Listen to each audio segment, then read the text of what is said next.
বিসমিল্লাহির রহমানির রহিম। মুখে বলো এক, দিলে বলে এক, কখনো কাজ হবে না বাবা। ও সোনা মানিকেরা আমার, পৃথিবীর জমিনে একজন সুদখোর ছিল, তার নাম ছিল আপনার পৃথিবীর জমিনে, হে বাবাজি আমার হাবিবে আজমি বলে একজন ব্যক্তি, পৃথিবীর জমিনে তার সুদের ব্যবসা ছিল। সুদ খেত বাবা, মানুষের কাছে অত্যাচার করতে যাইয়া, ও বাবারা বাবারা আমার সুদের টাকা দাও, যা করো তা করো, সুদ আসলটা থাক, বাঁচাটা দাও, বাঁচাটা। যুবক আমার সোনা মানিকেরা, এই ব্যক্তি আপনার কিনা মানুষের কাছে এমন অত্যাচার করত বন্ধু, সুদের টাকার জন্য মানুষের বাড়িতে যেত, যদি না দিত তাকে অত্যাচার করত। একদিন এক বাড়িতে গিয়ে পৌঁছিয়েছে, ওই বাড়িওয়ালাতে বাবা আমার স্বামী কিন্তু বাড়িতে নাই, স্ত্রী বাড়িতে আছে। যাইয়া বলতেছেন, ও ওই গো বাড়িওয়ালা আমার সুদের টাকা দাও। বাবাজি স্ত্রী বলছে, বাবা আপনি একটু আরাম করুন, বসুন, স্বামী তো আমার বাড়িতে নাই, দেওয়ার মতো কিছুই নাই, তাহলে কি করব বলুন, না দিলে তো আমি যাব না। আব্বা আমার তাদের বাড়িতে ছিল একটা ছাগলের মাথা, খাবার জন্য দুপুরে রান্না করবে, এখন একটা ছাগল জবাই করা মাথা ছিল। বলছি যদি আপনার দিতে হয় সুদের পরিবর্তে এই ছাগলের মাথা ছাড়া আমার বাড়ি কিছু নাই, বলে সেটাই আমাকে দাও। আব্বা আমার নিয়ে চলে গেছে বাড়িতে, যাওয়ার পরে তো আপনার বিবিকে ডাক দিয়ে বলছে, বিবি রে দেখো দেখো দেখো, আজ আমি ছাগলের মাথা নিয়ে এসেছি, জলদি করে এটাকে রান্না করবে। বিবি বলে, স্বামী আমার রুটিও নাই, লকড়িও নাই, লকড়ি এবং রুটির ব্যবস্থা করুন। সঙ্গে সঙ্গে হাবিবে আজমি করলো কি, আর এক বাড়িতে আপনার কিনা চলে গিয়েছে, সুদের টাকা পাবে বাবা, তাদের বাড়ি থেকে লকড়ি এবং রুটি আপনার জোগাড় করে নিয়ে এসেছেন, আটা জোগাড় করে নিয়ে এসেছেন। বিবিকে বলে, রুটি বানাও। হে বাবাজি আমার রুটি বানিয়েছে, লকড়ি দিয়ে আপনার আগুন ধরিয়ে রুটি বানিয়েছে, গোস্ত দিয়ে আপনার রুটি খাবে। যুবক আমার মনের ভিতর বড় আনন্দ, রুটি দিয়ে ছাগলের মাথা, গোস্ত।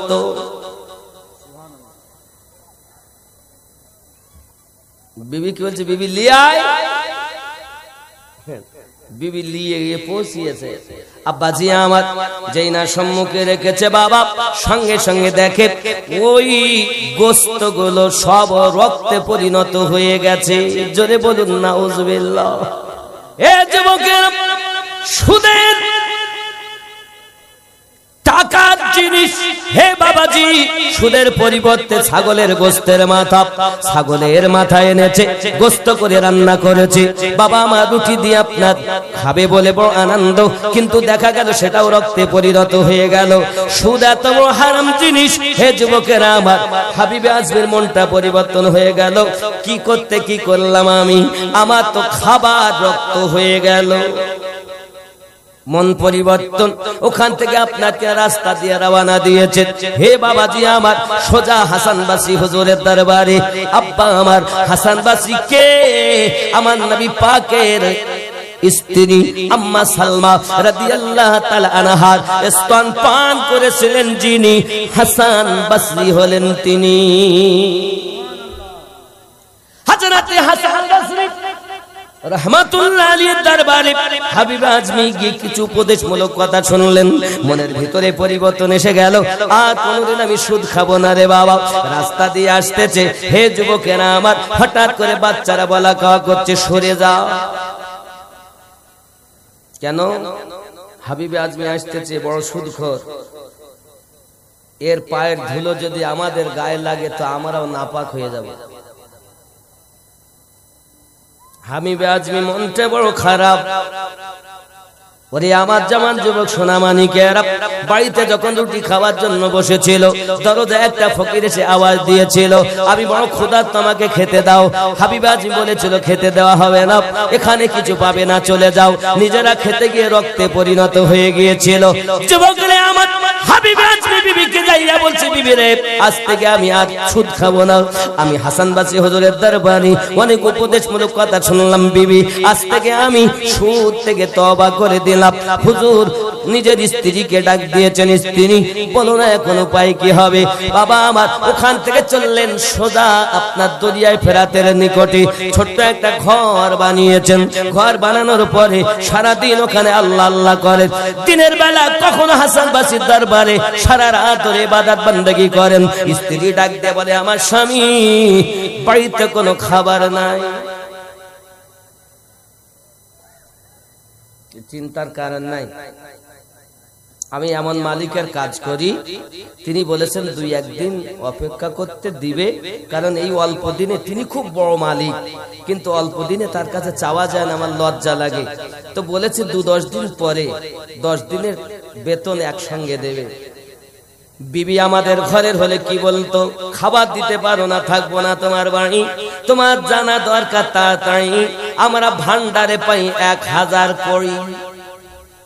কত পায়? কত পায়? 1000। স্বামীর নাই এখন দরকার নেই, নেই স্বামীর এখন দরকার।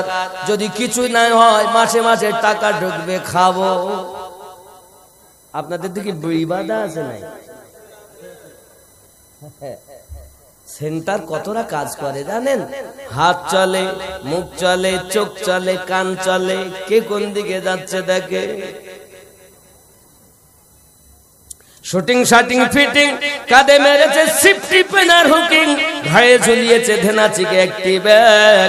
চেঙ্গা ডাঙার যুবক ছেলে ঘুরে ঘুরে আমার দিকে দেখ। লাম খালি মিম খালি নুনের পেটে 1 নোক্তাও, উরমা ফাঁকা নিমতলা খালি কপালেতে 1 নোক্তাও। একই বড় বিহায়া, এই মায়ের পেটে কখনো আমার রাসূলে পাকের দিওয়ানা জন্ম নিতে পারে না, গস পাকের মাস্তানা জন্ম নিতে পারে না, হযরত খাজা মাইনুদ্দিন চিশতি আজমিরির মাস্তানা জন্ম নিতে পারে না।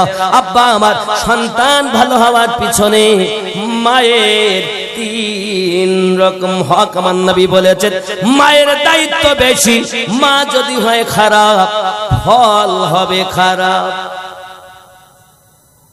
আমাদের মায়েরা পেটে সন্তান গেলে বেশি করে সিরিয়াল দেখে, আল্লাহর কোরআন খোলে না। এখানকার মায়েরা ভালো, এরা সিরিয়াল একদম দেখে না, এরা মোটে দেখে। ও আমার মা খালা করো না ঝালা পালা। যারা হবে নবীর দিওয়ানি তারা আল্লাহর ইবাদত করবেন রাত ভর, আল্লাহর কোরআন তেলাওয়াত করা কখনো ভুলবেন নি। আর আমার মায়েরা এত সুন্দর, এখন দেখা যায় সিরিয়াল দেখতেছে, সিরিয়াল রাতের বেলা বিছানায় শুয়ে দেখতে দেখতে মোবাইলটা পড়ে গেছে।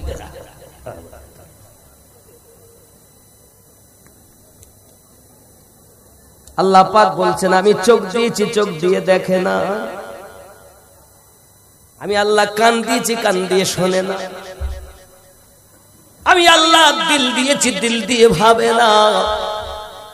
করে আমার জওয়ান যুবকেরা, আল্লাহ পাক তাদের কি বলেছেন, উলাইকা কাল আনআম, তারা হলো চতুষ্পদ জন্তু। শুধু মানুষের গায়ের চামড়া হলে মানুষ হয় না রে, এই ভিতরটা যার মানুষ হয়ে গেছে সেই হলো প্রকৃত মানুষ। হে যুবক, আমাকে আমিরউদ্দিন বলে আপনারা চিনেছে। সুদূর 24 পরগনা হাসনাবাদ থানা থেকে অতি কষ্ট করে আপনাদের মাঝে আসতেছি। ওরে আমার যুবকেরা, মানুষ তাহলে কে হবে? আমিনউদ্দিন, আমিনউদ্দিন। এই 2টি হাত, 2টি চোখ, 2টি কান, মাথা, পেট, পিঠ। হে বাবা, আমিনউদ্দিন কই? ওরে মানুষ, আমার হুজুর ওয়াহাবি বলে, মানুষ যেদিন মানুষ হবে সেদিন মানুষ আল্লাহ পাবে রে, নইলে পশু হয়ে মারা যাবে। ইহা কোরআনে শোনা যায়, আমি তুমি দাও গো পরিচয়। ওরে ওলি মানে আল্লাহর বন্ধু, পার হবে সে ভব সিন্ধুরে। কভু নয় সে নিরানিন্দু, নিরাপদে যাবে চলে। কোরআন পাকে বলে, আল্লাহুম্মা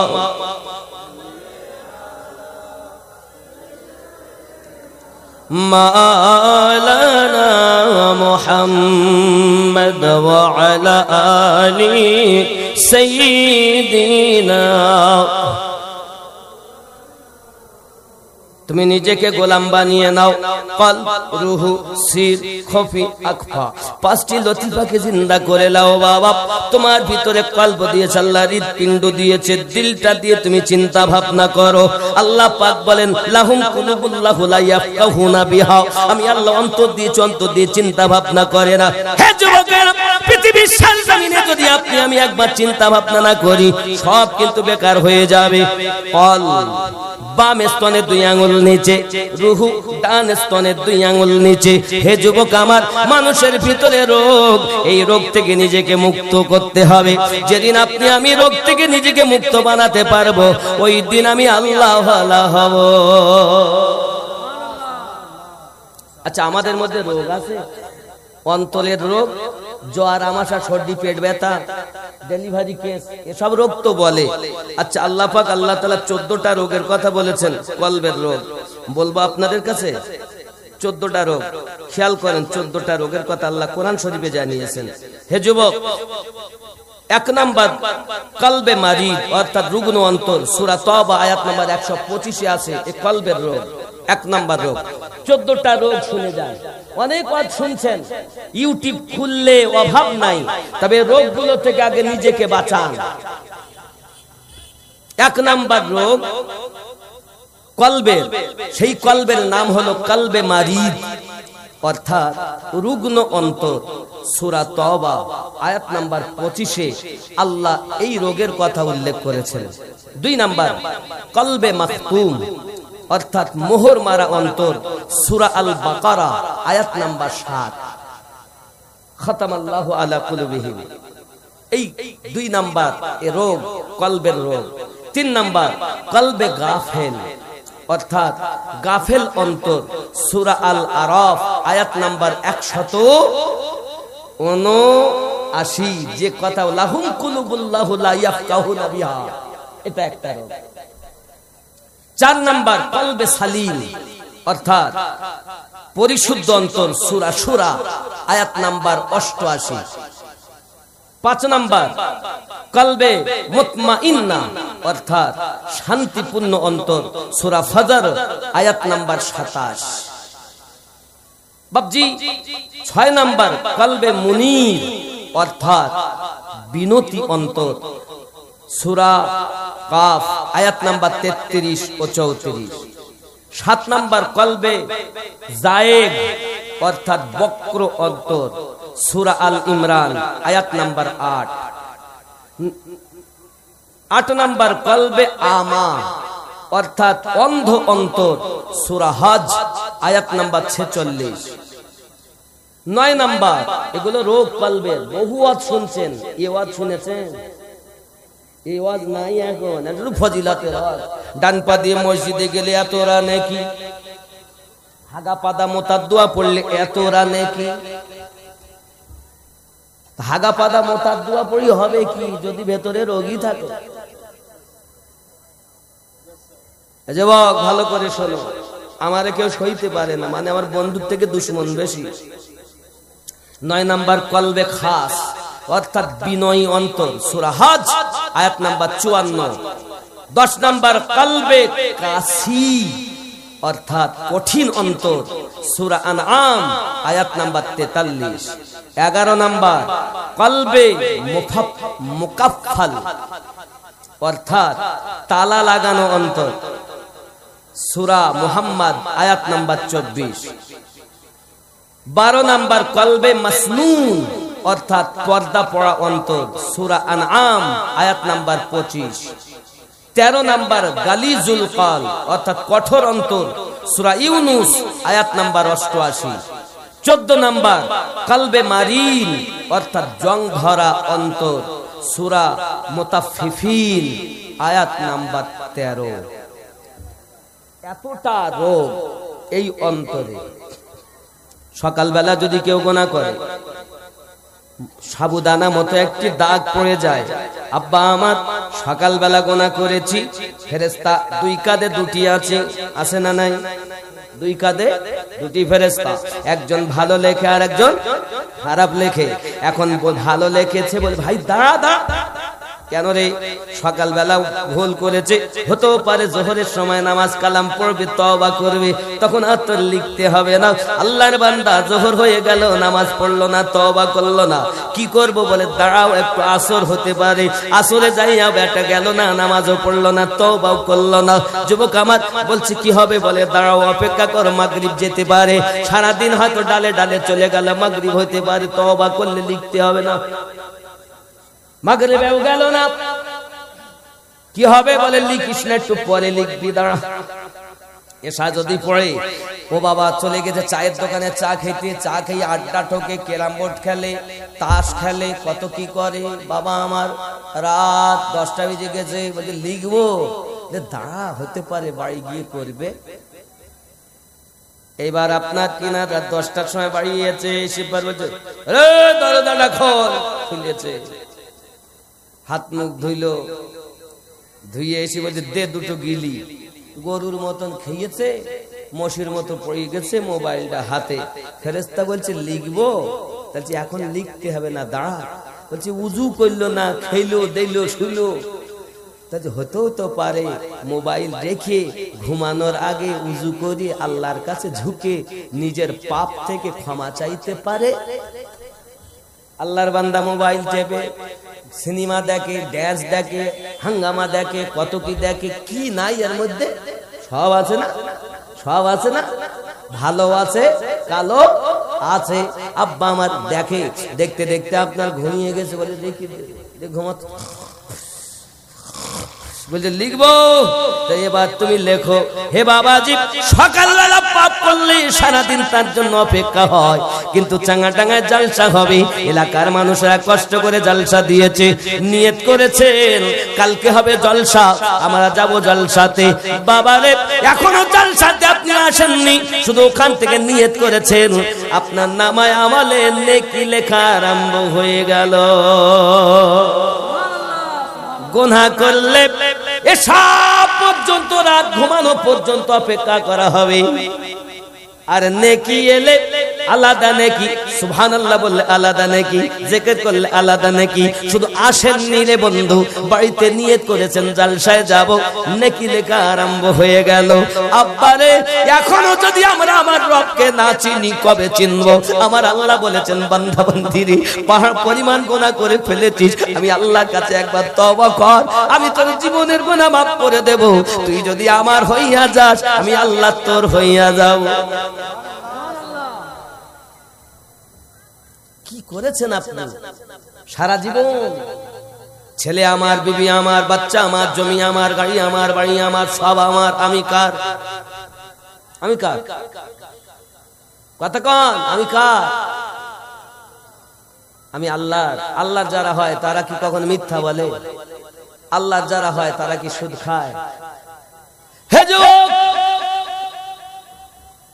হাবিবে আজমি ইবাদত বندگی করেন দরিয়ায়ে ফেরাতের কাছে 10 দিন হয়ে গেল। এই করতে করতে হে বাবাজি আমার চিন্তা করেন, সন্ধ্যাবেলা প্রতিদিন যাই, বিবিকে তো কিছুই দিতে পারি না, আজ আমি কেমন করে যাব, কোন একটা বাহানা করব। এমন সময়তে বাড়িতে চলে গেছেন, বাড়িতে যাওয়ার পরে দেখে বিবি কয়েক রকমের রান্না করেছে। ডাক দিয়ে বলছে বিবি রে কোথায় পেলি? সঙ্গে সঙ্গে বলছে স্বামী আপনি জানেন না, আপনি যে মালিকের কাজ করেন, মালিকটা বড় দয়ালু, বড় মেহেরবান। 4টে মানুষ পাঠিয়ে দিয়েছে, একজন 1 বস্তা আটা এনেছে, একজন 2 হাতে করে ঘি আর মধু এনেছে। ওগো আপনি বুঝতে পারলেন না, আর একজন আপনার কিনা এমনি করে আমার জন্য 400 দিরহাম এনেছে। ওরে আমার সোনা মানিকেরা, এমনি করে যখন বলছেন, আরো বলে গেলেন যাওয়ার সময়তে, ওগো হাবিবে আজমির বিবি বলবেন যে মালিকের কর্ম করতেছে, ওই মালিকের কর্ম যদি বেশি করে করে, আল্লাহ আরো বেশি ওই মালিক তার মজুরি দেবে। এই কথাটা আপনি আপনার স্বামীকে বলে দেবেন। যুবক আমার হাবিবে আজমি বলে আহারে বিবি রে, এটা আমি অন্য কোন মুনিবের কাজ করিনি, এমন মুনিবের কাজ করেছি যে মুনিব আমাকে দুনিয়ায় সৃষ্টি করেছে। জোরে জোরে বলুন সুবহান। হে যুবক, এই দুনিয়ায় আপনি আমি যদি তওবা করে চলতে পারি, এহ জগতে লাভ হবে, পর জগতে লাভ হবে। আপনার আমার নবী মদিনাতুল মুনাওয়ারাতে আমাদের জন্য কেঁদে কেঁদে বুক ভাসিয়ে দিয়েছেন। আব্বা আমার, নবী আমার জন্য কাঁদেন। আমরা যখন গুনাহ করি, হে বাবাজি আমার, সন্তান যদি গুনার কাজ করে, যদি লোকে এসে বলে তোমার ছেলে খুব খারাপ, কষ্ট পাবে আব্বা এবং মা। পাবে না? পাবে না?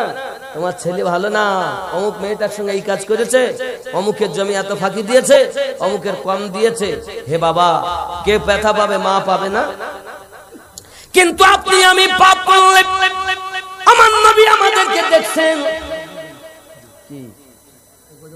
ও নূরে মুহাম্মদ রসুল আরবি নায়েবে পরওয়ার, জিবরাইল চুমে যার দরবার। জোরে বলো। আপনাদের আওয়াজ এত কম, আমি বকে বকে আমার গলা যাচ্ছে বসে, বুঝতে পেরেছেন? প্রতিদিন আর মাত্র 3টে জালসা, কাল একটা আর 2টো, আপনাদের 3টে। সুবহানাল্লাহ। এই 2টো হলে এরপরে আমার একটু 15ই ফাল্গুন পর্যন্ত, শনিবারে আমি চলে যাব, একটু নিয়ত আছে ব্যাঙ্গালোর, একটা অন্য মানে ডাক্তারি একটা ব্যাপার আছে, দোয়া করবেন। টিকিট করা প্লেনে কমপ্লিট, চলে যাব। তারপর ইনশাআল্লাহ তাআলা আল্লাহ আবার বাঁচালে, রমজান মাসে প্রোগ্রাম করা হয় না, রোজার পর থেকে আবার অনেক প্রোগ্রাম। আপনাদের কদমে হাত রেখে বলি, বাপ আমার নবীকে চিনুন, আমার নবী আমাদের জন্য কাঁদছেন। নূরে মুহাম্মদ রসুল আরবি নায়েবে পরওয়ার, জিবরাইল চুমে যার দরবার। লাম থেকে হয় লা ইলাহা, আলিফ থেকে হয় আল্লাহ, মিম থেকে হয় নামে মুহাম্মদ, যিনি রাসূলুল্লাহ। শহীদ আজম ইমামে হুসাইন নওয়াসা তাহার, জিবরাইল চুমে যার দরবার। নূরে মুহাম্মদ রসুল আরবি নায়েবে পরওয়ার, জিবরাইল চুমে যার দরবার। জোরে হবে। যার কদম জমিনে পড়িলে দুনিয়ার হয় মিরাজ, রাসূল পাকের জুতা মুবারক আরশে আযীমের তাজ। যার কদম জমিনে পড়িলে দুনিয়ার হয় মিরাজ, রাসূল পাকের জুতা মুবারক আরশে আযীমের তাজ।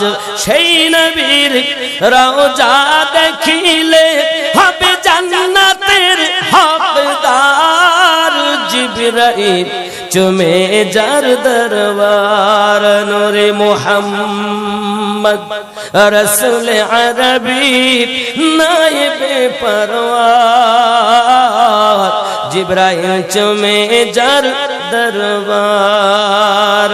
আল্লাহুম্মা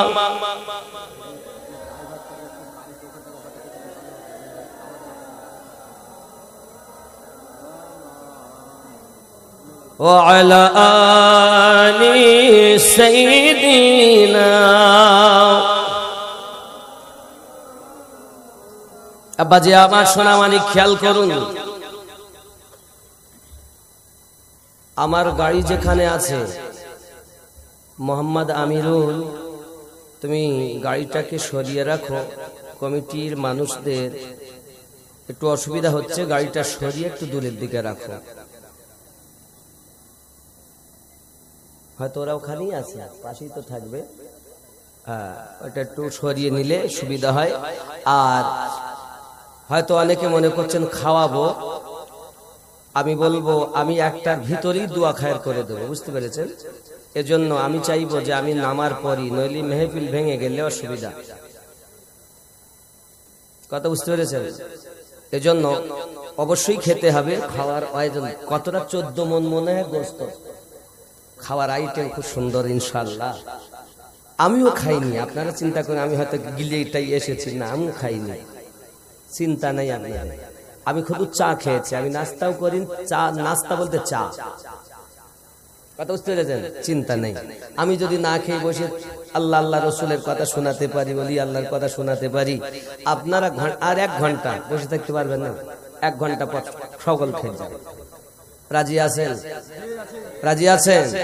জোরে বলুন সুবহানাল্লাহ, আরো জোরে বলুন সুবহানাল্লাহ। আমাদের জন্য কাঁদছে। আজ যদি আমরা ওই নবীকে প্রেম করি তাহলে আমাদের জন্য লাভ। নবী কি করেন?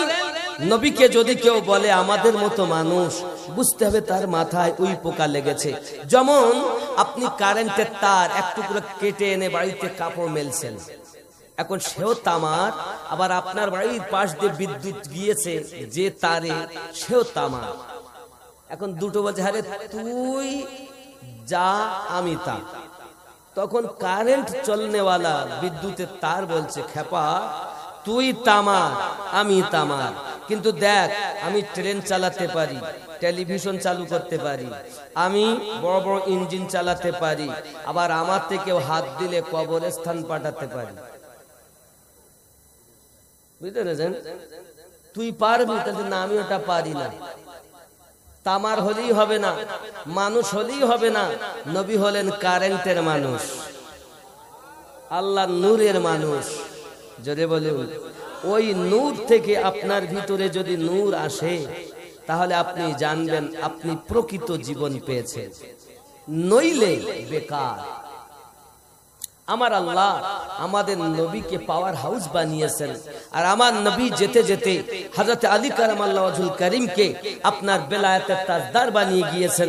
আলী কারামাল্লাহু ওয়াজহুল করিম থেকে নিয়ে तमाम দুনিয়ার ওলি আল্লাহর কাছে বেলায়েতের পাওয়ার।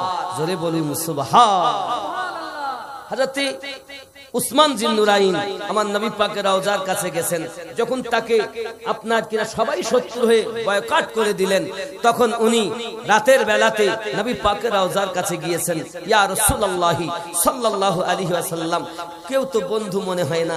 আমার নবী বলেন আমার কাছে সাহায্য চাইতে এসেছো? হুজুর না, আমি বড় পিপাসিত। কি হবে? আমার নবী পাক মাজার মুকাদ্দাস থেকে 1 গ্লাস পানি তুলে উসমান জিন্নুরাইনকে দিলেন। উসমান জিন্নুরাইন বলেন আমি পান করলাম। জোরে বলুন। যখন ইয়াজিদের দল 13 দিন ইসলামের ভিতরে আঘাত করে আজান হতে দেয়নি, হে যুবক, বাকায়দা মাজারে মুকাদ্দাসে আজান হয়েছে বা জামাত নামাজ হয়েছে। জোরে বলে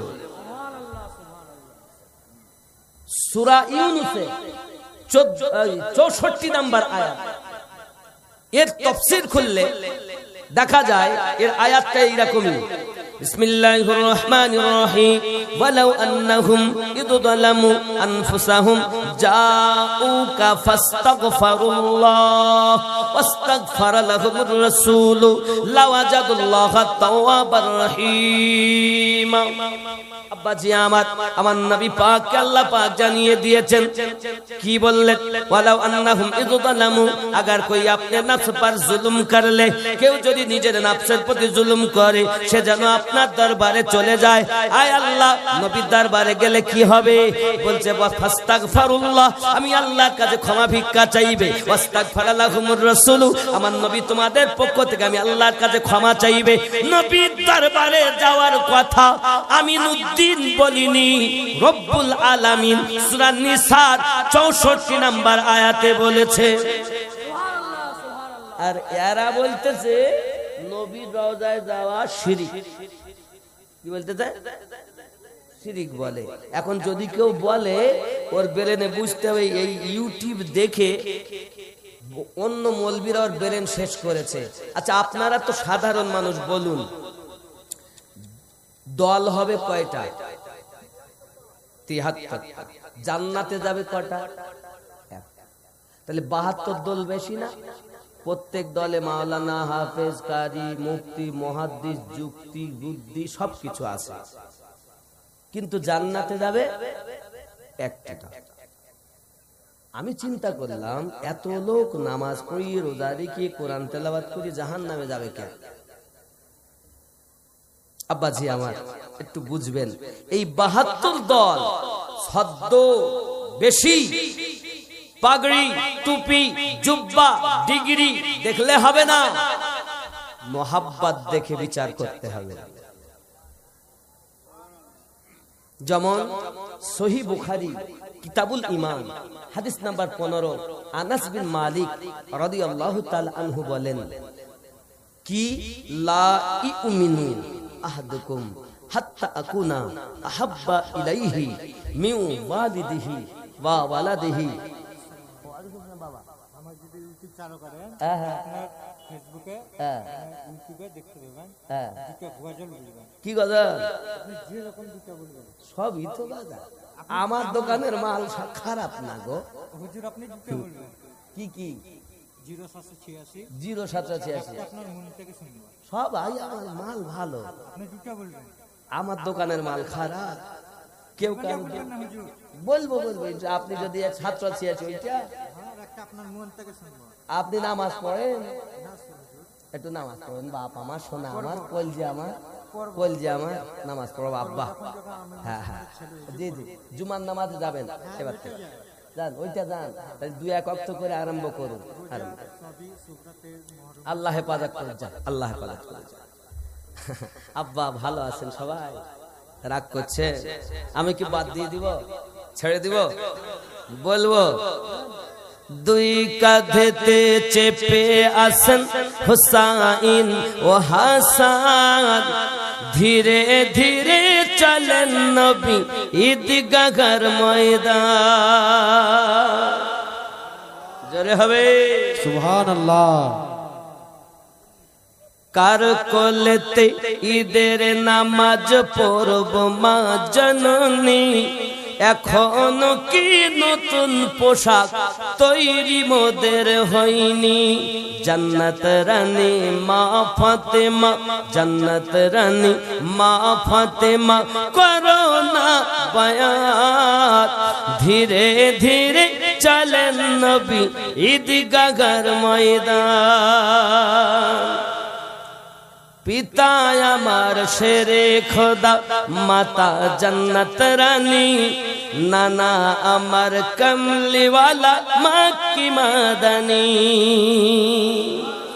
পিতা আমার শেরে খোদা, মাতা জান্নাত রানী, নানা আমার কমলিওয়ালা মক্কি মাদানী। লুটবে কেমনে শান এ জিদ মারাত, ধীরে ধীরে চলেন নবী ঈদগাহর ময়দান। জোরে হবে। কম্পিটিশন চলছে ভাইজান, হাতে লেখা লেখি, কাহার লেখা ভালো মা বলো না দেখি।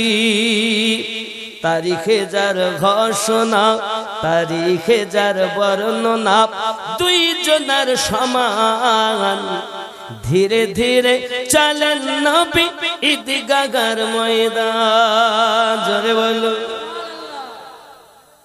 কোথায় যাবে? নবীর দরবারে। যাওয়ার পরে কি করবে? ফাস্তাগফিরুল্লাহ, আমি আল্লাহর কাছে ক্ষমা ভিক্ষা চাইবে। ওয়াস্তাগফারা লাহুমুর রাসূল, আর নবী তাদের পক্ষ থেকে আল্লাহর কাছে সুপারিশ করবেন। লাওয়াজাদুল্লাহ তাওয়াবার রহিমা, আমি আল্লাহ তাদের তওবা কবুল করব, রহমত বর্ষণ করতে থাকব। জোরে বলুন। ঘরের কথা নয় রে বাবা, আল্লাহ কোরআন মাজিদের কথা আল্লাহ পাক ওয়াজ করে করে বলেছেন। তাহলে নবী পাকের দরবারে যাওয়া শিরক নয়, বরং আল্লাহর আদেশ। যুবকরা, এটাকেই বলা হয় সুন্নিদের আকীদা। নবীর দরবারে যাও, নবীর দরবারে যাও, কারণ যে নবী আপনার আমার জন্য এখনো পর্যন্ত কান্না করতেছেন। মদিনার একজন ব্যক্তি নিজেকে অত্যাচারী মনে করে, জালিম মনে করে আয়াতে কারিমা তেলাওয়াত করে মদিনাতে চলে এসেছেন। সাহাবিয়া রাসূলদের জিজ্ঞাসা করেন, ওগো আল্লাহর নবী কোথায় আছেন বলুন। সঙ্গে সঙ্গে কান্না শুরু করে দিয়েছেন। ভাইজান কাঁদেন কেন? আপনি কি জানেন না কয়েকদিন হয়ে গেল প্রিয় নবী আমাদেরকে এতিম বানাইয়া দুনিয়া থেকে বিদায় নিয়েছেন, দুনিয়া থেকে চলে গেছেন, আমাদেরকে এতিম করে গেছেন। হে ভাইজান কি বলতেছেন? জি হ্যাঁ, সত্য কথা বলি। ওই যে আমার নবীর মাজার, আমার নবীর রওজা, যদি তুমি মনে করো আমার নবীর রওজাতে চলে যাও। আব্বাজি আমার সোনা মানিকেরা, রওজায় যাওয়া যদি শিরক হতো, বেদাত হতো, সাহাবায়ে কেরাম কখনো রওজায় যাওয়ার কথা বলতেন না। আমার নবী পাকের রওজার কাছে নিজে চলে গেলেন, যাওয়ার পরে রোনাজারি শুরু করে দিয়েছেন।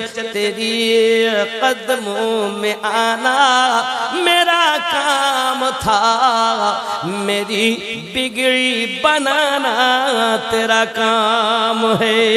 মাজার ভিতর থেকে আওয়াজ আসছে, কদ গুফিরিল্লাহ, যাও তোমার ক্ষমা হয়ে গেল। আমার নবী মাজার থেকে বলেন, মেরি কদমো মে আনা তেরা কাম থা, तुझे बख्शवाना मेरा काम है। इंतकाल করার পরও আপনার আমার নবী সব উম্মতের গুনাহ maaf করিয়ে নেন, জাহান্নামীকে জান্নাতি বানান। এটা সূরা নিসা আয়াত নাম্বার 64 তাফসীরের আমি আপনাদের কাছে তুলে ধরেছি।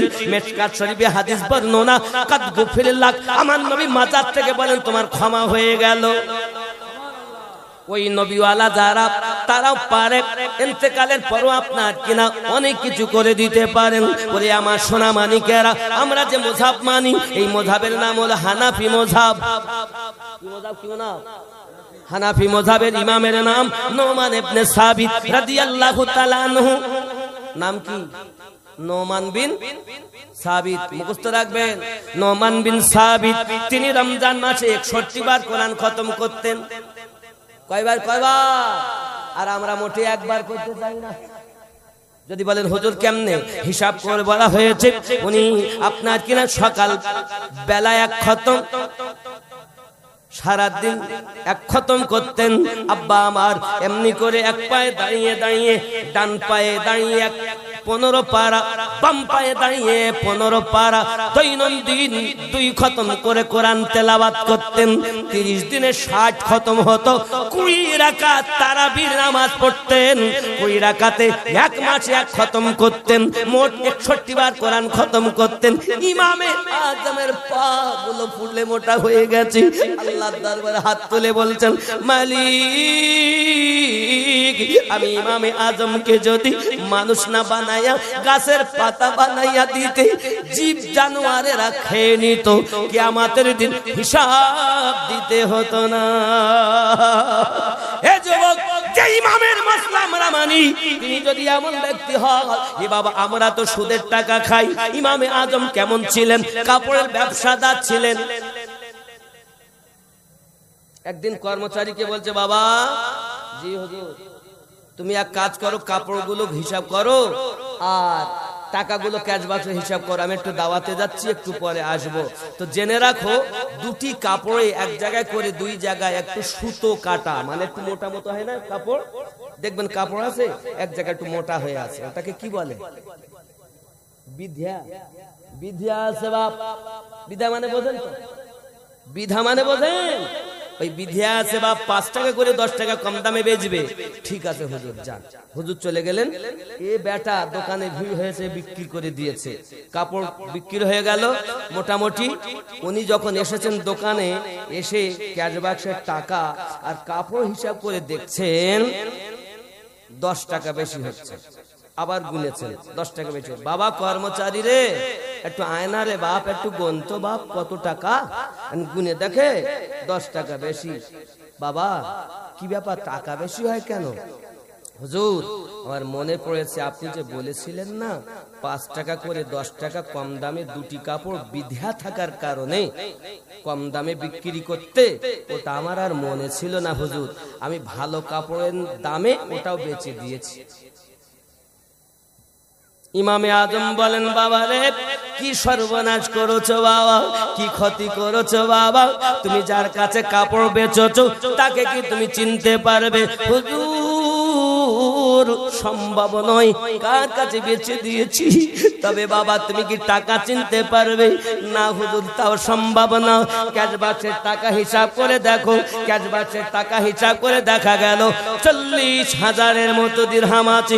ইমামে আজম বলেন, বাবা 5 টাকা করে 10 টাকা বেশি থাকার কারণে এই 40,000 দিরহাম আমি ইমামে আজমের জন্য হালাল হবে না। ওরে বাবা এই টাকাগুলোকে গরিবের মাঝে সাদকা করে দাও।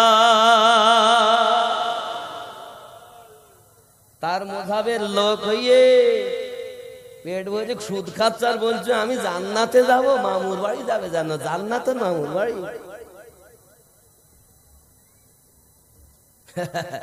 বলি আমিনুদ্দিন কি বলে? আমার জওয়ান যুবক সোনা মানিকেরা, উনি আপনার 40,000 দিরহাম সাদকা করিয়ে দিলেন। জোরে বলুন। টাকা বেশি কত? 10 টাকা। তাহলে 39,990 টাকা হালালি। 39,990 টাকা হালালি, 10 টাকা বেশি নাকি? এই 10 টাকার জন্য সব কি হবে? ও আমার জওয়ান যুবক সোনা মানিকেরা খেয়াল রাখুন, ইমামে আজম সাদকা করিয়ে দিলেন, সাদকা হয়ে গেল টাকাগুলো। হঠাৎ একটা মানুষ 2টি কাপড় নিয়ে এসেছে। ও জগতের শ্রেষ্ঠ ইমাম এক জায়গায় করে 2 জায়গায় কাপড়ের মধ্যে বিধা থাকার কারণে আমার বিবি কাপড় 2টি পছন্দ করিনি, আপনি কাপড় ফিরিয়ে নেন, আমার টাকা ঘুরিয়ে দেন। বলে বাবা কাপড় পছন্দ না করার কারণ এক জায়গায় করে 2 জায়গায় বিধা থাকার কারণে বিবি কাপড় পছন্দ করলো না। ইমামে আজম এতটুকু কথা শুনে চোখের পানি টপ টপ করে ঝরিয়ে দিয়েছেন। আরে এমন করে কান্না করে। ইমামে আজমের কান্না দেখে ওই ব্যক্তি বলতেছেন, বাবা হুজুর আপনি কাঁদবেন না, আপনি কাঁদবেন না, আপনার কান্না আমার সহ্য হয় না, আপনি জগতের শ্রেষ্ঠ ইমাম, আপনি কাঁদতেছেন কেন? ইমামে আজম বলেন, বাবা রে কি মনে করছো আমি কাঁদি? হুজুর কাঁদবেন না, টাকা দিতে হবে না, কাপড় ফিরাতে হবে না, আপনি দয়া করে কাঁদবেন না। আপনার মতো শ্রেষ্ঠ ইমাম যদি কাঁদে আমার তো সহ্য হয় না। ইমামে আজম বলেন, বাবা তুমি কি মনে করেছো আমি তোমার টাকা ফেরত দেওয়ার জন্য কাঁদি? কাপড় দেখে কাঁদতেছি। হুজুর কাপড় দেখে কান্নার কারণ? বাবা তুমি এই যে বললে এক জায়গায় করে 2 জায়গায় সুতো মোটা, ইয়ানি কে বিধা থাকার কারণে কাপড় 2টি বিবি পছন্দ করলো না। কাল কিয়ামতের দিন আমার আল্লাহ যদি আমাকে বলেন, ইমামে আজম তোর আমল নামার ভিতরে অনেক জায়গায় বিধা রয়ে গেছে, ওরে বাবা আমি তোর কাপড় ফেরত নেওয়ার জন্য কাঁদি না। আল্লাহ যদি আমার আমল নামাতে বিধা পেয়ে আমাকে একবার বলে দেয়, ইমামে আজম তোর আমল নামার ভিতরে অনেক জায়গায় বিধা পাওয়া গেছে, এই দুঃখে কাঁদি বেশি। এ যুবক আমরা মাযহাবের ইমামকে মানি বলে দাবি করি, আমাদের অন্তর এখনো ঠিক হয়নি। আব্বাজি আমার জ্বর যদি হয় জ্বরের ডাক্তার আছে, আমাশা যদি হয় ডক্টর রয়েছে, মাথা ব্যথা হলে ডক্টর রয়েছে, অন্তরের যদি রোগ হয় এর জন্য ডক্টর রয়েছে। আব্বাজি আমার আপনার অন্তরের রোগের ডক্টরের নাম আল্লাহর আউলিয়া বান্দা। জোরে বলুন। অন্তরের রোগের ডাক্তার কারা? আল্লাহর ওলি বান্দা যারা। নবী আর ওয়ালিদের গোলাম যারা হয় জান্নাত তাদের তরে অপেক্ষাতে রয়। জোরে বলুন, জান্নাত যাবেন বলছেন না? দেখুন, নবী আর ওলিদের গোলাম যারা হয় জান্নাত তাদের তরে অপেক্ষাতে রয়।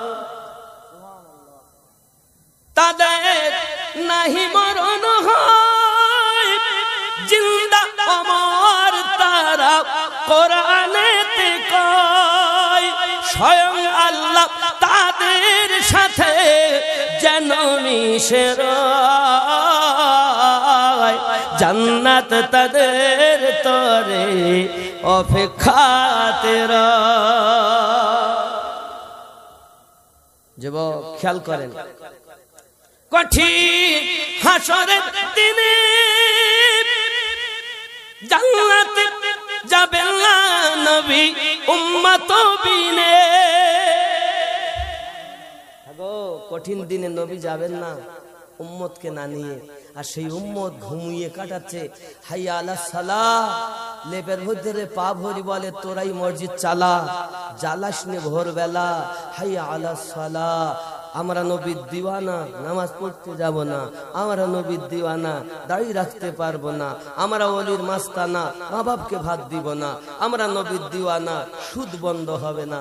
আমরা নবীর দিওয়ানা, তাস খেলা বন্ধ হবে না। আসেনি এরা? মায়েরা বলছেন আমরা নবীর দিওয়ানি, সিরিয়াল দেখা বন্ধ হবে নি। আমরা নবীর দিওয়ানি, পর্দায় থাকতে পারবো নি। আমরা নবীর দিওয়ানি, স্বামীর খেদমত হবে নি। এখানকার মায়েরা ভালো, এরা সব করে টলে না, খুব ভালো। নামাজও পড়ে, রোজাও রাখে, যেহেতু ওলি আল্লাহর ভালোবাসেন। আর এই গ্রামটা আমাকে বলছিলেন বাবাজি, একদিন বলছিলেন প্রায় 1300-1400 ভোটার আছে, বহুত বড়। আমাদের সভাপতি সাহেব তিনি দাওয়াত দিতে গিয়েলেন, আরো একজন গিয়েলেন আমাকে। তো যাই হোক, আল্লাহ আনিয়েছেন। আমি আপনার কদমে হাত রেখে বলবো, আব্বা এই জীবনটা আমাদের 60-70 বছরের, কোটি কোটি বছরের বাজার আমরা করতে এসেছি। কোটি কোটি বছরের বাজার করতে এসেছি আব্বা। বয়স কত? 60-70। সরকারি আওতায় তো 60। এই 60 বছরের বয়সে কোটি কোটি বছরের বাজার, ঘুম হবে কেমনে? হাসবো কখন? আমার নবী বলেন, দুনিয়ায় যদি বেশি করে কাঁদতে পারো তাহলে তুমি কবরে হাসতে পারবে, হাসরে হাসতে পারবে। আর দুনিয়ায় যদি তুমি হাসো, কবরে তোমাকে কাঁদতে হবে। হায় হায় বাবা, আমার নবী পাক সাল্লাল্লাহু আলাইহি ওয়াসাল্লাম আমাদের জন্য কাঁদেন, আজও কাঁদতেছেন। আমার নবী, আপনার নবীর প্রেমিক যারা, এহ জগতে লাভ, তাদের পর জগতে লাভ। তারা নবী ছাড়া কিছু বোঝে না, নবী ছাড়া কিছু জানে না। হি আমার জামান যুবক, আমার নবী পাক সাল্লাল্লাহু আলাইহি ওয়াসাল্লামের ওয়াফাদারের সম্মান অনেক। নবী তো দূর, আমার নবী পাকের চেহারা মোবারকা সুন্দর, আমার নবী পাকের থুতু মোবারকা সুন্দর। আমার হাত নবীর হাত এক হবে কতক্ষণ?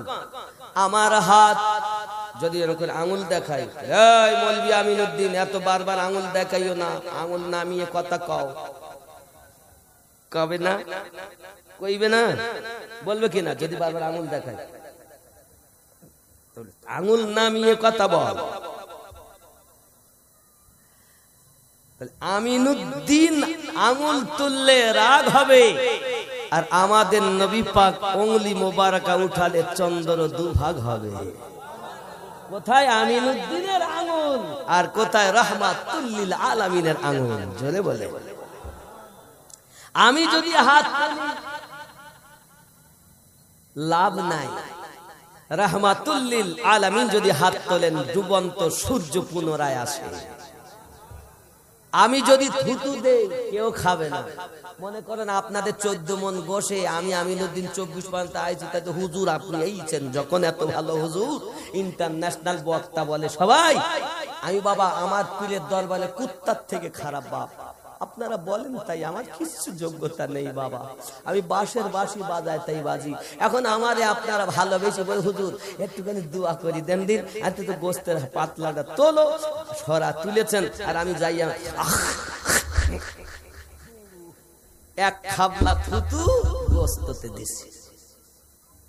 কথা বুঝেছেন? আচ্ছা আপনারা যদি শোনেন যে আমিনুদ্দিন থুতু দিল তো খাবেন? খাবেন না কেন বলেন? কেউ খায় না। আর আমার নবী পাক যদি থুতু মোবারকা দেন, জাবের রাদিয়াল্লাহু তাআলা বাড়ি গিয়েছেন, আমার নবী পাক গোস্ততে থুতু মোবারকা দিয়েছেন। সাহাবী ও রাসূল আমার নবী পাকের থুতু মোবারকা দেখা খাওয়ার, অল্প ছোট বকরির গোস্ত 1000-এর বেশি সাহাবী গোস্ত খাচ্ছেন তো ফুরাচ্ছে না।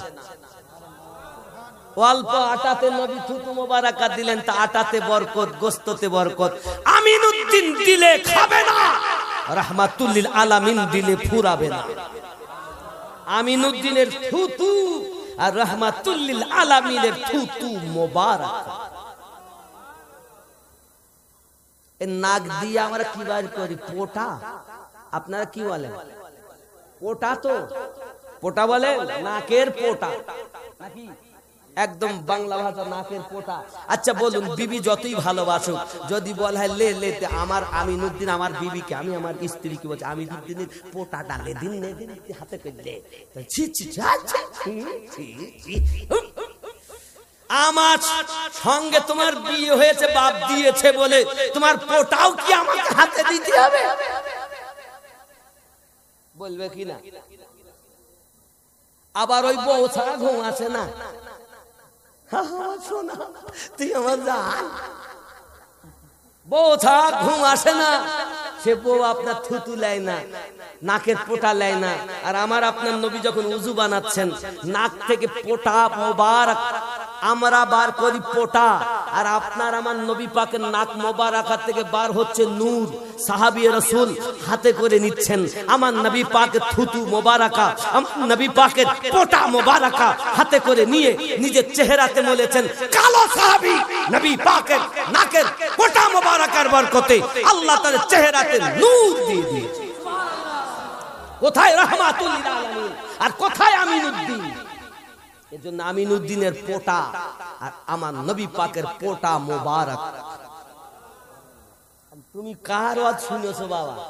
আরে নবী তিনি যার উপরে আল্লাহ দরুদ পড়তেছেন। আর তুমি কার ওয়াজ শুনেছো? শুনি এখন তুমি ওয়াহাবি হয়ে গেছো, বলতে দরুদ পড়া বিদআত, কিয়াম করা শিরক, দোয়া করা শিরক, ফরজের পর দোয়া নাই।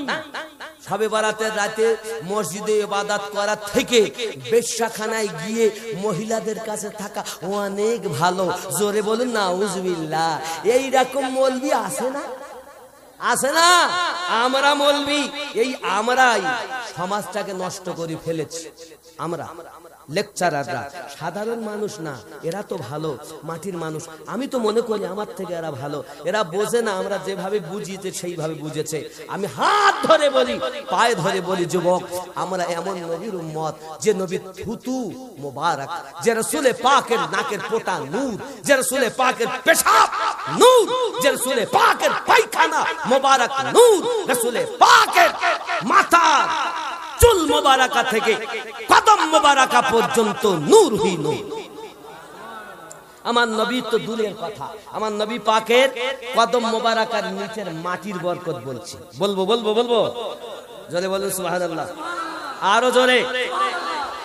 জামানা দিওয়ানা ও গো মামিনা, তোমার লালের নাই তুলনা, মাগো তোমার লালের নাই তুলনা। জোরে হবে। মেঘে মাথায় ছায়া করে, রোদ না লাগে গায়, গরম মরু পায়ের তলা শীতল হয়ে যায়। নুরা নিপদনে হাওয়া চলে সনসনে, খেজুর পাতায় খিলায় সব ডানা, মাগো তোমার লালের নাই তুলনা। জামা না দিওয়ানা ও গো মামিনা, তোমার লালের নাই তুলনা, মাগো তোমার লালের নাই তুলনা। তুলনা, জোরে বলুন। মদের নবীর জন্ম হলো যেদিন মক্কায়, শুকনো গাছে ফুল ফুটিল মরু সাগরায়। মাথা নত করে আল্লাহর দরবারে উম্মতের জানাই শুভ কামনা। মাগো তোমার লাল নাই তুলনা, জামা না দিওয়ানা ও গো মামিনা, তোমার লালের নাই তুলনা। মাগো তোমার লাল নাই তুলনা। মিরাজ রাতে আপন কাছে আল্লাহ ডেকেছিল, জোরে জোরে বলো। মিরাজ রাতে আপন কাছে আল্লাহ ডেকেছিল, ভেদের কথা বলল তার গোপন যত ছিল।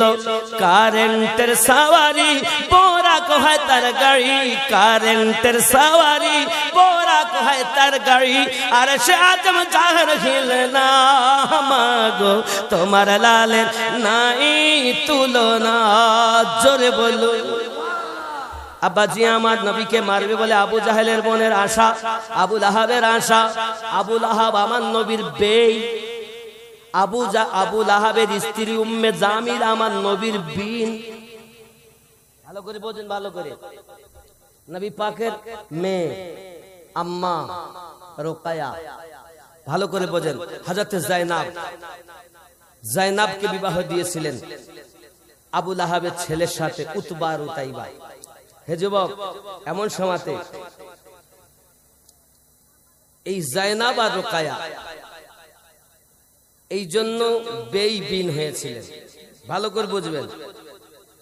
উম্মে জামিল নবীর শত্রু, প্রতিমধ্যে কাটা বিছায়। আমি চোখে দেখে এসেছি এলাকা। আব্বাজি আমার সোনা মানিক হিংসা মনে নবীজিকে মারার জন্য তার উদ্যত হয়েছে। বাবা ওরে আমার সোনা মানিকেরা, বাবা এমন সময় একটা মিটিং করেছে, ওই মিটিং এর ভিতরে একজন উঠে দাঁড়িয়ে গেছে, নবীজিকে আঘাত করব, নবীজিকে আপনার কিনা মারব। আব্বা আমার যে এই কথা বলেছে, সঙ্গে সঙ্গে তার চোখে বেদনা শুরু হয়ে গেছে, যন্ত্রণা শুরু হয়ে গেছে। বাবা আমার সোনা মানিকেরা সঙ্গে সঙ্গে ডাক দিয়ে বলে, আবু লাহাব নবীকে মারতে যাব, কিন্তু চোখে তো আমার বেদনা, একটু কবিরাজ করি, বেদনা দূর হলে তারপরে যাব। আব্বাজি আমার বাড়িতে চলে গিয়েছে। মেয়ে তার ডাক দিয়ে বলতেছে, আব্বু কি হয়েছে আপনার? বলছে আমার চোখে বেদনা শুরু হয়েছে। কেন মা, কেন বাবা? বলছে মা রে আমার, তুমি জানো আবু লাহাব মিটিং ডেকেছে, ওই মিটিং এ হাজির হয়েছি, নবীকে মার বলে উদ্যত হয়েছি, আমার চোখে বেদনা শুরু হয়েছে, উপায় কি? এমন সময় বলছেন বাবা তাহলে কবিরাজ ডাকুন। ডাক্তার কবিরাজ যত করা হয় তত যেন আরো বেদনা বেশি হয়, রোগ আরো ভালো হয়, চোখের যন্ত্রণা বেশি। হে বাবা কি শুধু চোখ ডলে কি হবে? চোখ ডলে কি হবে? আস্তে আস্তে চোখ ফুলে গেল বাবা, চোখ ফুলে গেল। রাতের ঘুম হারাম হয়ে গেছে, খাওয়া তো বন্ধ হয়ে গেছে। আমার নবী পাক কদম মোবারকার ধুলো মোবারকার পাওয়ার বলবো। আমিনুদ্দিন তো দূরের কথা, রাহমাতুল লিল আলামিনের পাওয়ার দেখো। আমিনুদ্দিন তো আমার নবী তো দূরের কথা, নবীওয়ালা আল্লাহর ওলিদের দরবারের কুত্তার সমাতুল্য আমি হতে পারিনি রে বন্ধু।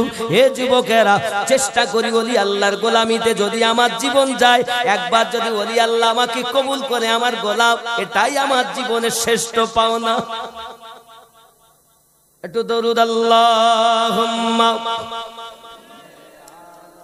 सैयदना मोहम्मद वाला आले सैयदना मौलाना मोहम्मद। চাঁদ তুমি বলে দাও আমার নবী জি কোথায়? বলবো ভাত খাই যাবেন না? ভাত খেয়ে দিবে গো, ভাত খেয়ে দিবে। এখন মেয়ে বলে কবিরাজ দেখাও, কবিরাজ দেখাতে যায়, যত দেখায় তত বেদনা বেশি। আর চোখ ফুলে গেছে, বুঝতে পেরেছেন? ফুলে গেছে, ঘুমাইতেও পারে না, খেতেও পারে না, ছটফট করে। একদিন গেল, 2 দিন গেল। আচ্ছা মেয়ের আব্বাকে বেশি ভালোবাসে না? কথা বলেন। আর ঘরে যদি মেয়ে হয় তো বাপের মুখ বেঁকিয়ে যায়। বেটা হলে আজান দেওয়ার জন্য মৌলবি ডাকে, আর বিটি হলে মুখ একদম হাওড়ার 5 তলা এই হয়নি। আল্লাহর হাবিব বলেন, আল্লাহ যখন বান্দাকে ভালোবাসে তখন তার রুজিতে বরকত দেয়। আল্লাহ যখন আরো বেশি ভালোবাসে তখন তার ঘরে নারী সন্তান দান করে। আপনার ঘরে যদি মেয়ে সন্তান বেশি হয়, দুঃখ লিও না আব্বা, আমি নবীর হাদিস বলছি। আমার রাসূল বলেন, 4টি মেয়ে যার বাড়িতে আছে সেই ব্যক্তি তার আব্বা মা জান্নাতি হবে। সাহাবী রাসূলরা উঠে দাঁড়িয়েছেন, হুজুর যার ঘরে 3 মেয়ে, ও মা ভালো করে শোনো আমার মা বোনেরা, বা আহা আপনারা মায়ের জাত মা, আপনাদের মতো মায়ের গর্ভে আমার গৌসে আজম জন্ম নিয়েছেন, আপনার মতো মায়ের গর্ভে আমার খাজা গরিব নওয়াজ জন্ম নিয়েছেন, আপনার মতো মায়ের গর্ভে আমার সরকারে আলা হযরত জন্ম নিয়েছেন, আপনার মতো মায়ের গর্ভে আমার আলিমউদ্দিন নকশবন্দি হুজুর জন্ম নিয়েছেন, আপনার মতো একটি মায়ের গর্ভে ইমামে রব্বানি মুজাদ্দিদ আল-ফিসানি হুজুর জন্ম নিয়েছেন। হায় আমার মা, তোমরা মায়ের মতো হয়ে চলো মা, নায়িকা হয়ে না মা। শোনো শোনো মা, হযরতে রাসূল করিম রউফুর রহিম সাল্লাল্লাহু আলাইহি ওয়াসাল্লাম বলেন, যার ঘরে 3 মেয়ে তাদেরকে যদি সঠিকভাবে বিবাহ শাদী দেয় তার আব্বা মাও জান্নাতি। আবার একজন সাহাবী উঠে দাঁড়িয়েছেন, ইয়া রাসূলুল্লাহ হুজুর দয়া করে বলুন, যার ঘরে 2 মেয়ে। হায় হায়, প্রশ্ন কেমন দেখেন। নবী পাক বলছেন, যার ঘরে 2 মেয়ে তারও বাপ মা জান্নাতি। আবার একজন উঠে দাঁড়িয়েছেন, হুজুর যার ঘরে 1 মেয়ে। আমার নবী বলেন, যার ঘরে 1 মেয়ে তার বাপ মাও জান্নাতি। আবার একজন উঠে দাঁড়িয়েছেন, ইয়া রাসূলুল্লাহ হুজুর যার ঘরে নেই মেয়ে, কোনো বিটি নাই, হুজুর তার কি হবে? আমার রাসূল বলেন, বিটি নাই কিন্তু আল্লাহর কাছে বলে, আল্লাহ একটা বিটি দিলে ভালো হতো, আল্লাহ বিটি দিলে ভালো হতো, আমি তাকে মা বলে ডাকতাম, আমারও তো শখ আছে একটু জামাইয়ের বাড়ি যাব, আল্লাহ একটা বিটি দিও। কিন্তু বেটাই হয়, বিটি নাই, বিটি নাই, শুধু বেটা। আল্লাহ পাকের নবী বলেন, শুধু বিটি হয়নি, বেটা হয়েছে, কিন্তু বিটির আশা তার অন্তরে আছে, কাল হাসরের মাঠে আমি নবী তার হাত ধরে জান্নাতে নেব। নারী এত বরকতময়, সুবহানাল্লাহ বলেন। এখন মেয়েরা তো বাপকে বেশি ভালোবাসে। স্বামী দেখবেন যদি স্বামী স্ত্রীকে ধরে মারে, তুমি মারো মারো, কিন্তু আমার আব্বা মা তুলে যেন গালি দিও না, বলে না? আপনারা স্ত্রীকে মারেন নি? মারেন, খবরদার মারবেন না, ভালোবাসবেন। আবার অনেকে আছে স্ত্রী বাদ দিয়ে কোয়ার্ড লাইনে সম্পর্ক করে, এখানকার ছেলেরা করে করে না, কথা বুঝতে পেরেছেন? অনেক সময় দেখবেন স্বামীর সঙ্গে কথা নাই, মিল নাই, তো বিছানা তো এক চৌকিতে এক খাটে, তো স্বামী একদিক, এ উত্তর দিক আর ও দক্ষিণ দিক, উত্তর দক্ষিণ, এটা পশ্চিম, তো এটা পশ্চিম, নামাজ জানো পড়লাম ওখান থেকে এই দিক ফিরে, তাহলে এটা পশ্চিম, তাহলে উত্তর দক্ষিণে আছে। মাঝখানে ইবলিস ঢুকে বলতে দেয়, তোর স্বামী এত তেরেঙ্গা খায় জানিস, তো স্বামীর থেকে খালাতো ভাই দেখতে খুব ভালো। আর স্বামীর মনে গেল, তোর বিবি চলে ওয়াসওয়াল জিনিস, তোর থেকে তোর মামা তো বোন কত সুন্দর দেখতে বল, ওর থেকে তুই যেখানে কাজ করিস সেই ঘরের মেয়েটা কত সুন্দর বল। এখন স্বামী কোয়ার্ড লাইনে ভালোবাসা করে, বিবি কোয়ার্ড লাইনে সম্পর্ক করে, কেন? মাঝখানে সুযোগ পেয়েছে ইবলিস। আল্লাহ রাসূল বলেন, স্ত্রী মাথা চুলে মাথা দিয়ে ঘুমাবে, দুইজনা এত মোহাব্বত করে ঘুমাবে, মাঝখানে যেন বর্ডার রাখবে না, বর্ডার রাখলে ইবলিস ঢুকে মনে ধোকা দেবে, আর তোমাকে আর ভালো না হবে যে খালাতো ভাইকে ডিম সিদ্ধ করে খাওয়াবে, আর সাদ্দামের বাপ কচু পাবে। এখানকার মায়েরা ভালো, আজকে পুরো যেহেতু জালসা, তাহলে আজ খালাতো ভাই, মামাতো ভাই, জামাই, বিটি, বেই, বিন, অভাব নাই, কত ডিম দিল খালাতো ভাইকে, কিন্তু সাদ্দামের আব্বা একটা ডিম পেল না। যদি কারো নাম হয় রাগ করো না, জানো যে আমারই বললো মৌলবি, আমি না মা, এটাকে উপমা দিয়ে বললাম জননী রাগ করো না। মায়েরা বাপকে কতটা ভালোবাসে দেখেন, মেয়েরা কত ভালোবাসে। আব্বু আপনার অপরাধ কি? বলে রসুলকে মারতে যাচ্ছিলাম। ঠিক আছে, বাপকে রেখে সোজা চলে গেছে। আমার নবী পাকের দরবারে যাই, আসসালাতু ওয়াসসালামু আলাইকা ইয়া রাসূলুল্লাহ, আসসালাতু ওয়াসসালামু আলাইকা ইয়া নবী আল্লাহ। হুজুর আমি আপনার দরবারে হাজিরি দিয়েছি শুধু একটি মাত্র কারণ, আমার পিতা আপনাকে মারার জন্য উদ্যত হয়েছে, তার চোখে বেদনা শুরু হয়েছে। ডাক্তার কবিরাজ যত দেখায় তত যেন আরো রোগটা বেশি হয়, যন্ত্রণা বেশি হয়। আজ 3 দিন হয়ে গেল আমার আব্বা খাওয়া দাওয়া করে না, আমার আব্বা ঘুমাতে পারে না। দয়া করে আমার আব্বার একটু কোনো ব্যবস্থা করুন। আপনার আমার নবী সাল্লাল্লাহু আলাইহি ওয়াসাল্লাম নিজের কদম মোবারকার এক টুকরা মাটি উঠিয়ে ওই মেয়েটাকে দিয়ে বললেন, যা মা বাড়ি যা, আর এই মাটিগুলো নিয়ে তোর আব্বার চোখে বুলিয়ে নিবি। এবার মেয়েটা তো বাড়ি গেছে, গিয়াটা ন্যাকড়াতে করে ওগুলো বাঁধা। এখন নিয়ে আব্বা কই, আব্বা আমি ডাক্তারের কাছে গেলাম, একটু ওষুধ নিয়ে এসেছি। কই মা কই, দে কত ওষুধ দিলাম, কোনো কাজ হয়নি। এখন ওই ধুলাবালিগুলো, ওই ধুলাগুলো নিয়ে আমার বাপের চোখে এমন করে বুলিয়ে দিয়েছে। আর যেই বুলিয়েছে আর ফোলা কমিয়ে গেছে, যন্ত্রণা ভালো হয়ে গেছে, চোখ চকচক করছে। সঙ্গে সঙ্গে মা এটা কোন ডাক্তারের ওষুধ মা? এক কুলিতি কাজ।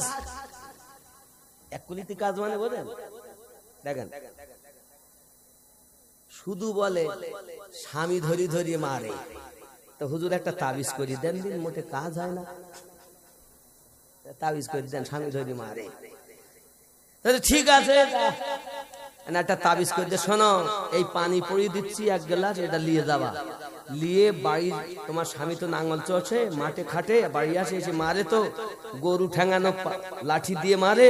বাড়িতে গিয়ে সমস্ত কাজ করবা, চারা কাটবে, ঘর গহিল গোছাবা, ঘর বাড়ি গোছাবা, একটা গামছা আর লুঙ্গি আর তেলের বোতল রেখে তুমি 1 কুলি পানি নিয়ে দরজার কাছে দাঁড়াবা। স্বামী যত সময় গোসল না করিয়ে এসে যত সময় ভাত না গালে দেবে, তত সময় যেন তুমি পানি খেলিয়ে মরি যাবা, ফেলি দিলে কাজ হবে না। এইবার ও গেছে, স্বামী আসছে বাড়ি, এখন আসবে মাঠ থেকে, সমস্ত কাজ করে গোল টোল গুছিয়ে একদম ঝাড়ঝুড় দিয়ে পরিষ্কার, তেলের বোতল, সাবান, লুঙ্গি, গামছা আর রেখে দিয়েছে। এমন সময় স্বামী এসে দেখতেছে, বাহ বিবি যে কাজ করেছে, যে বাহ, গরুটা বেঁধে এসে দেখ তেলের বোতল পাশেই, তেল ঢেলেছে, গামছা পাশেই, লুঙ্গি পাশে নিয়েছে, গোসল করেছে। এসে দেখে খাবার খোলা, বাবা খাবারটা নিয়ে খেতে বইয়েছে। কাজ হচ্ছে যে, বুঝতে পেরেছেন? এবার বলতেছে, কই কই গেলি, আয় একসাথে খাই। কিরাম ওষুধ রে, এক কলিতি কাজ। মানে বলতেছে না, 1 গাল যত সময় না খাচ্ছে তত সময় তো ফেলতেও পারছে না, পানি গিলতেও পারছে না। না খেলি তো আমি যাবো না, দরজার কাছে চুপ করে দাঁড়িয়ে আছে। এবার বাড়ি চলে গেছে মৌলভী সরকার, হুজুর কি পানি পড়াও? কেন? তো তোমার থুতনি পড়া। যেমন কত তালা পড়ি ফেলেছি, কিচ্ছু হয়। আর এক কলিতি কাজ, মা ওরা তোমার থুতনি পড়া, মানে তোমার স্বামী এসে কিছু বললে তুমি মুখ চালাতে, আর তোমার স্বামী লাঠি চালাতে। তুমি যেদিন থেকে মুখ বন্ধ করেছ, স্বামী লাঠি বন্ধ করে দিয়েছে। রাগ করছেন? রাগ করছেন? দেখবেন এরা মুখ একটা বললে 3টে শুনিয়ে দেয়, লাঠি আর বন্ধ। আল্লাহ হেফাজত করুক, জোরে বলি আমিন। আব্বাজি আমার, এমন সময়তে আয় আমার মা, তুমি বলো কোথা থেকে এনেছো, কোন ডাক্তারের ওষুধ? ওগো আমার পিতা, ডাক্তারের নাম শুনতে হবে না, শুধুমাত্র এতটুকু আপনি ভালো হয়েছেন, আমি দেখে বড় খুশি হয়েছি। খাওয়া দাওয়া করুন, আরাম করুন, একটু ঘুমিয়ে যান। নামা নাও, আমি তো এত রোগে ভুগি, 3 দিন ধরে ভুগতেছি, আমার রোগ নির্ণয় হলো না। ডাক্তারকে একবার আমাকে বলো, ডাক্তারের পরিচয় দাও। না পিতা বলা যাবে না, একদিন গেল, নাম বলে না। দ্বিতীয় দিন গেল, তাও নাম বলে না। প্রতিদিন মা একটু বল না রে মা, কোন ডাক্তার, তার বাড়ি কোথায়, নাম কি, আমাদের বিপদ আপদে যাবো তার কাছে। যুবকেরা কোনো মতেই নাম বলতে চায় না বাবা। বলে আমার সোনা মানিকেরা নাম যখন বলতে চায় না, এমন করে একদিন তার পিতা বলছে, মা আমার জানিস তোর মা তো বেঁচে নাই, মানে আমার স্ত্রী নাই, তুই শুধুমাত্র একা। মা একবার বল না রে ওই কবিরাজটাকে, ডক্টরটাকে, যার ওষুধে এমন পাওয়ার। ডাক দিয়ে বলছেন, বাবা আমি নাম আপনাকে বলতে পারি, তবে আপনাকে কসম খাইতে হবে যে নাম শোনার পরে আপনি আমাকে কোনো আঘাত করবেন না, আপনি আমাকে মারবেন না, আপনি আমাকে কষ্ট দেবেন না। আপনি যদি বলেন তাহলে আমি আপনার মত বলতে পারি। বলে হ্যাঁ আমি কিছু বলবো না, এমনিতে মানবো না, আপনি হবল দেবতার নামে কসম খাইতে হবে, যদি খান তাহলে নাম বলবো। সঙ্গে সঙ্গে আব্বাজি আমার মেয়েটা বাপকে কসম খাইয়ে নেয়, কারণ মেয়েটা জানে যদি আমার বাপ নাম শুনে আমাকে মারে, আমার মা নাই যে আমাকে ঠেকিয়ে নেবে, আমাকে বাঁচিয়ে নেবে। কারণ যে নবীর শত্রু আমার পিতা, নামটা যদি একবার বলি আমায় যদি মারে তাহলে তো আমাকে ঠেকানোর লোক নাই। মেয়েটা নাম বলতে চায় না, বাপ নাসর। হে যুবকেরা আমার, হঠাৎ করে কসম যখন খেয়েছি, মা বলো আমি মারবো না, ধরবো না, কিছুই বলবো না, একবার কবিরাজের নাম বলো। সঙ্গে সঙ্গে মেয়েটা বলতেছে, আব্বুজি আবু লাহাবের কথা শুনি যে নবীকে মারতে উদ্যত হয়েছেন, ওই নবী মুহাম্মদুর রাসূলুল্লাহ সাল্লাল্লাহু আলাইহি ওয়াসাল্লামের কদমের নিচের এক মুষ্টি মাটি আমি দিয়েছিলাম নবীর কাছে। আপনার কষ্ট আমার সহ্য হয় না, আপনার বেদনা আমার সহ্য হয় না, আমি যাইয়া বলেছি, ওগো দরুদি নবী গো, আপনাকে মারার জন্য আমার পিতা উদ্যত হয়েছে, যার কারণে চোখে বেদনা, চোখটা ফুলে গেছে। আব্বুজি আপনি আয় আমার দয়াল নবী, আপনি যদি একটু দয়া করেন, একটু যদি দয়া করেন, আমার পিতা হয়তো সুস্থ হতে পারে। আল্লাহর হাবিব কদম মোবারকের নিচে এক মুষ্টি মাটি আমাকে দিয়ে চোখে বুলিয়ে নিতে বলেছে। ওই মাটি এনে আপনার চোখে বুলিয়েছি গো পিতা, ওই মাটির বরকতে আপনার ফোলা চোখ, বেদনাদায়ক চোখ, মাটির বরকতে ভালো হয়েছে। আমিনউদ্দিনের কাজ হবে না, আর রহমাতুল লিল আলামিন দিলে মিস হবে না। ওই নবীকে যদি কি আমাদের মতো বলে তো মিললে যায়। যুবক আমার সোনা মানিকেরা, এমনি সময় করলো কি জানেন, বাবা আমার বাপ বাঘের মতো ফুলতেছে মারবে বলে, কিন্তু কসম করিস তো, কসম খাওয়া আছে, মারতেও পারে না, মারলে তো কসম ভেঙে যায়, অসুবিধা আছে, কি বুঝলেন। এখন বাপ চিন্তা করে তাহলে করবো কি, এ তো সহ্য হয় না আমার। মানে দেখবেন নদী পার হওয়ার জন্য খুব, আর যেই নদী পার হয়ে যায় তার কি করে, লাই উঠতেছেন কেন, উঠুন ইয়া নবী